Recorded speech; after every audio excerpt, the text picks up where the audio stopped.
we can start to see how these limit orders here on the offer are starting to absorb the buying pressure as price comes up into their levels. They're staying in the book and starting to fill.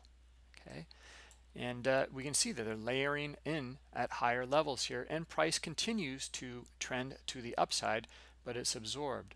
We can start to note the absorption and the context here, that what's occurring is these moves to the upside they're starting to absorb the buying pressure, right? So you can see in the end, up in this area up here, note how we see very little aggressive buying up at these little highs.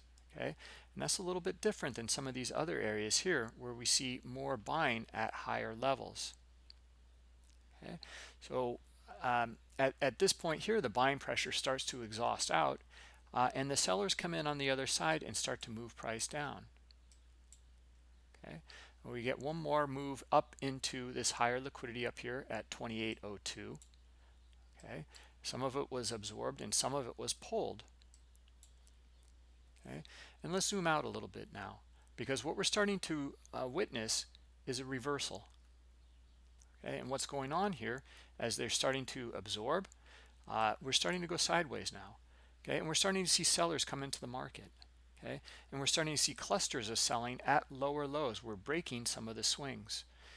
And here, well, first off, this area here, look at the high. Okay, it's only a tick or two above the previous high here. Whereas this here, we can see trending nicely, making higher highs.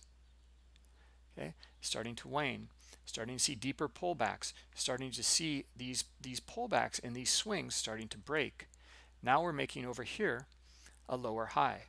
And note the behavior here in the limit order book, how they're starting to add in at lower levels with high liquidity.